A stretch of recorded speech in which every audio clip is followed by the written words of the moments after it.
na proud si Donnie Pangilinan sa collab team niyang si Bel Mariano dahil sa big success ng first ever solo concert nito na Daylight na napanood virtually via ktx.ph noong January 29.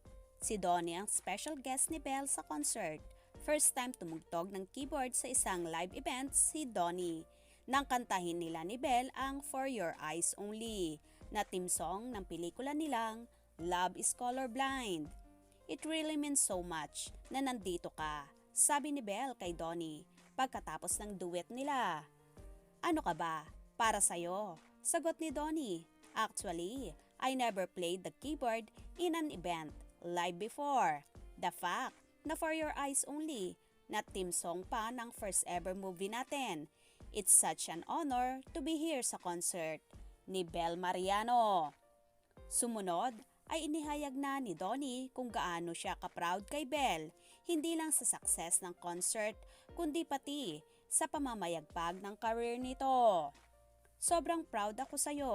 Every time I watch your numbers, hindi pa rin ako makapaniwala na ikaw ito, na ikaw ang gumagawa ng sarili mong concert.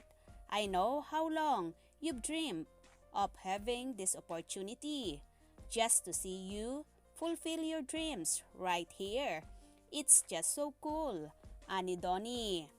Bukod sa pagiging top trending topic sa Twitter ng Bel Writes Daylight Concert, nag-trending din ang Don Bell.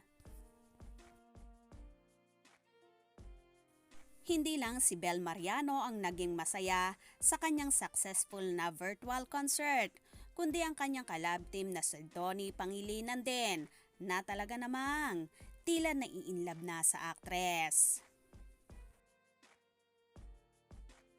Marami tuloy ang kinilig at na-inlove sa ipinakitang duet ng dalawa at kitang-kita mo kung gaano may spark ang mga mata nila sa isa't isa. Mga ka-scoop, anong magiging reaksyon nyo sa bidyong ito? Comment below.